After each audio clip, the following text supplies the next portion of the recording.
So, welcome back to our show, Carl Zha. How are you? What's been up?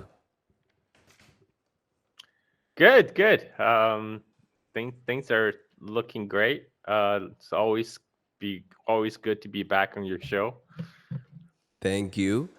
So, the media is lit up with China news, and that is that China is making the world's biggest dam, the largest dam. Tell us Yeah. about that. How does that look? What does it mean when we say that it's the biggest dam? What's the steep? What's the height of the dam? Well, currently the largest dam in China is the Three Gorges Dam, which is a huge project that took decades to complete. And but the Three Gorges Dam is building on the three gorges of the Yangtze River. Now China is going to build a giant dam on the Yarlung Tsangpo, which is upper stream of Brahmaputra. Yarlung Tsangpo is how it's called in Tibetan language, and there's a huge drop in elevation when the water of Yarlung Tsangpo, aka Brahmaputra, that goes down the slope of Himalayas. There's the construction site is going to be at the bend of the river. So, if you look at the map, the river originates in Tibet and it goes through, and there will be like almost a 90-degree bend where it uh, originally flows from west to east, and then it does like a almost 90-degree turn to go from north to south to flow south toward Indian Ocean. And this is due to there's a break in the Himalayan range, Hmm. and the resulting gorge is quite steep, and the elevation drop plan for this dam it goes from 3,000 it goes from like 3,000 meters from sea level to 800 meters sea level. So there's a drop of like 2,200 meters. I mean, there's a huge potential energy right there. And when China do finish this dam is going to produce three times the power that's currently generated by the Three Gorges Dam, the largest dam in China, and it will generate enough hydraulic power to power 300 million people to provide power for 300 million people. Now, this project has been planned for decades. When I lived in China in 1980s, they were already talking about this, but there were real life difficulties on implementing the plan. One, this is in a very remote area. It's quite close to the border, the line of actual control that's held between China and India, and it's very far from any urban centers. The entirety of Tibetan plateau is pretty sparsely Yeah. populated. So even though there's tremendous um, energy, hydraulic power that could be harnessed, but back in the 1980s, there's no way to get that energy to where it's needed, which is industries on the east coast of China, right? So, it's been known for a long time because if you look at the topographic map of China, you have the Tibetan plateau, which is rise very high, which is a source of majority of the rivers in the region, and but all the ideal site for building hydraulic dam is all like in the very remote mountainous regions in the southwestern part of China, whereas the most developed uh, Chinese industries are on the east coast. So for a long time, the problem is how do you capture the energy, and then once you capture the energy, how do you transport it? Because there's a pro when you over long distance, you're gonna lose a lot of power. right? So there's a lot of loss of power in transmission. So what China has done in the last 40 years is it developed this thing called ultra high voltage transmission that made it possible to transmit power from very, very long distances with minimal loss of power. So this allowed China to start, that made it economically feasible to build these hydraulic power stations deeper and deeper into the Himalayan foothills.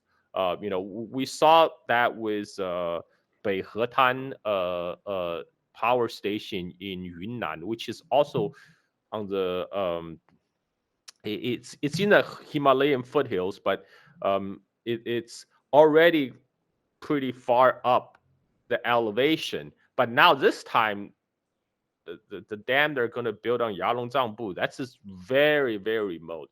But now China has the power to build the infrastructure, to build the power transmission line that will carry the power all the way from Tibet to transmit to places like Shanghai or Wuhan with little loss in transmission.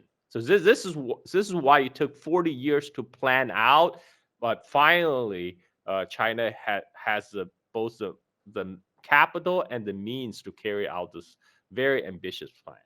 And the way, I mean, it's the engineering of the project is pretty crazy, because what I saw the plan that if you look at the map, there's the the the river goes into like a bend like this. It does like it kind of like it's literally a bend. So what they plan to do is gonna cut 5 tunnels through the Himalayan mountains, and then through they were gonna channel the waters through those tunnels, and the whole entire drop, like I say, it's gonna Wow. go from 3,000 meters in Wow. elevation to 800 meters in elevation. So that's the potential energy generated. It's gonna generate tremendous amount of power. For a long time, this plan has been like on the planning stage, on the paper stage, but now it's finally been confirmed. It's on schedule, and the Chinese government have allotted the funds for this. Now it's part of the 5 year plans. So they're really gonna do this, and it's gonna be one of those most impressive mega project in China. Yeah, that's what I'm saying. China has a lot of engineering landmarks, a lot. This would add into it. It's actually a U-turn given a shortcut. There's a shortcut between a U-turn, and that is pretty crazy. Yes, and I mean it's all in very, very remote place, but now it's made feasible because China has built a lot of parallel infrastructure. China has been building railroads connecting Tibet to other parts of China. They're building highways into the region. So all the construction equipments, large machinery now can be brought in, and so this it's pretty exciting. If you're like a civil engineer, in China, this is like your era. This is your time to shine. You have all kind of crazy, insane projects to work on. Amazing, amazing. So, Carl, what does this look like to the countries downstream? First, it goes to India, then it enters Bangladesh, and then it enters the Indian Sea, Indian Ocean. Right. I mean, there's a lot of concerns in Indian media, because they're worried that the water might be cut off or reduced. There will be reduced water flow to India. So first of all, I actually don't. I think India will be materially impacted, because first of all, China has never denied water. This is just not a thing. And even when they build the purpose to build the dam is to harness the potential energy from the drop through the Himalayan elevation. And another thing about people need to know about the geography of the region is that even though the water, the stream originated in Tibet, but Brahmaputra actually gained over somewhere from 80 to 90% of its water inside the Indian control territory. So that's when the monsoons from the Indian Ocean pushes against the Himalayas mountain. They get trapped, and then it gets to turn into precipitation, get to turn into a lot of rain. So there's a lot of rain on the southern slope of the Himalayas, and that provided the majority of the water source for the Brahmaputra and its tributary. That's like about somewhere between 80 to 90% of the water from Brahmaputra came from the rainfall at the foothill of the Himalayas. So that's after it has passed through did the turn in the in Chinese border, and now it's in the Indian control territory. So, well, it's actually that piece of territory is actually disputed between China and India. India called that piece of territory. They renamed it Arunachal Pradesh after I think 1970s. Before, on Indian map, it's called the Northeastern Frontier Agency, and they didn't even have a formal name. But China always maintained that piece is a traditional part of the southern Tibet, and is therefore a Chinese territory. So, but in any case, building the dam will not um, will not it will only minimally impact the countries downstream. There's no the you know you the goal of the dam is to for electricity generation, right? So to generate electricity, you still need to let the water flow, right? I mean, so that the goal is not to store up the water behind a giant wall of dam. That was not part of the plan, and also the most of the water Brahmaputra derived from is coming from the southern slope of the Himalayas from the rainfall. So I think a lot of the Indian media are just they're just trying to generate sensational news to grab eyeballs and claim this is some kind of issue, but it's really like non sequitur. Yet stopping water was never on the paper for China or anyone. So China is actually a master in building dams. It has a lot of dam infrastructure in China. Tell us about the Three Gorges dams. How is it a marvel piece of engineering? Well, uh, Three Gorges Dam was planned even longer in advance. Like this was the first leader of the leader of the Republic of China that overthrew the imperial dynasty, Sun Yat-sen. He had plans for building a dam at Three Gorges right at the beginning of the 20th century. So we're talking about like 1910s, more than 100 years ago. And but that again, that it wasn't accomplished because China has since then has suffered through civil, so warlords era, Japanese invasion, civil war, and finally, the the Chinese government in the 1980s decided they're going to build a dam, but it still took like 10 years of preparation work um, to finally start construction. The construction didn't start until like 1990s, and it took them a good 10 years to get that dam built because they had to relocate um, like they had to remove they had to relocate 3 million people from the area that's going to be impacted in the Three Gorges Dam. And they actually, in order to do that, they had to resettle those people elsewhere. And this is one of the reasons the city of Chongqing, my hometown, got turned into this special municipality that's been directly administered by the central government, is so that my hometown that will be most of these 3 millions of migrants will be resettled, and so it's a huge gargantuan project, and it was it was done in a place where China had to actually import a lot of the machine tools to do so. At that time, most of the machine tools that work on Three Gorges project are like imported machinery, like Caterpillar, from United States. They got very big fat contract providing the machine tools. But now China has its own construction tool companies as a result of decade-long infrastructure building in China. So now China is not relying on foreign imports to provide the machineries to do mega projects like that.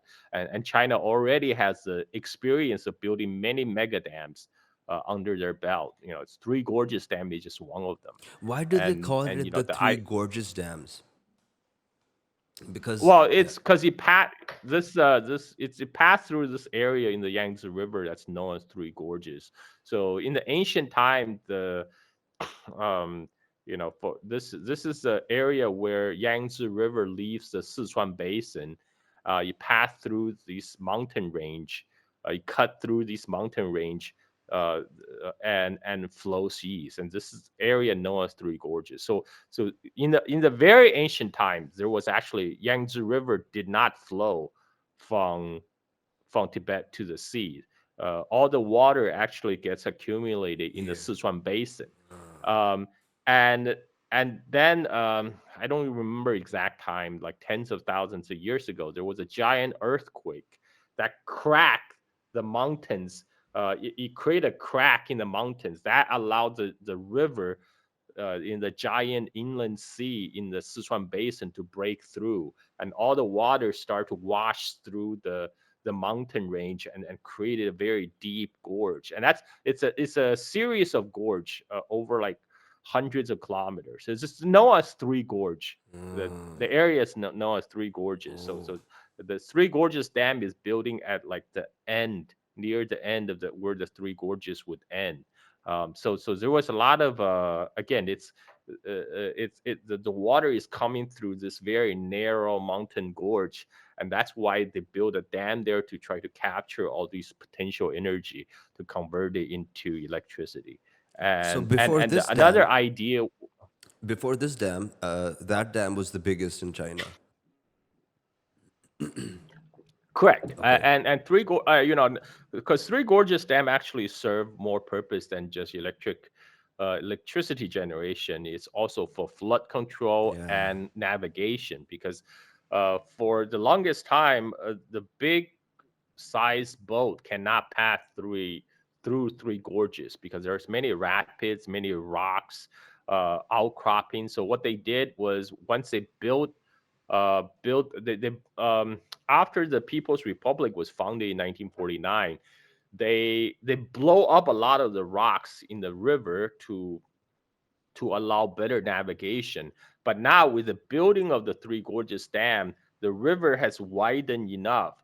Now you can sail a boat with like over tens of thousands of tonnage boat all the way through the Three Gorges area to my hometown Chongqing.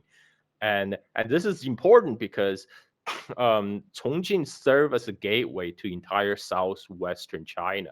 So now you can like all the goods can be produced that was produced in southwestern China can be loaded on boats, sail down the Yangtze River to Shanghai, and get loaded onto ocean-going Oh, boats and wow. go to the rest of the world. And Wow. and and the area of Sichuan, because it has over 100 million people, it's quite productive. Chongqing, my hometown, that's actually where it produces over two-thirds of the world's laptop. Your laptop might, if it's made in China, Right. it's probably made in my hometown Chongqing. Mm. And so this kind of infrastructure building help facilitate the flow of goods. What province are we talking about And specifically? so this will be the province of Sichuan and the city of Chongqing. Ah. Chongqing used to be part of Sichuan province, but it was carved out because of the Three Gorges project. So most of the Three Gorges area now got assigned to attach to the Chongqing municipality. And it's a beautiful area, and I recommend that Mm, anybody who go to China to take a boat tour mm, down to mm. down the Yangtze River through the Three Gorges. It's a popular tourist destination. So Carl, But yeah, yeah. go ahead. Go ahead. Go ahead. After this dam, what addition of megawatts would China have under their belt? Well, right now there's actually multiple huge giant infrastructure project going on simultaneously. So one thing we're talking about the dam, right? But China is also expanding railroad links to Tibet. So currently there's only one railroad that connects Tibet to the rest of China. It goes through north south. It travels through Qinghai to Tibet. But now the China is going to try to build multiple trunk lines.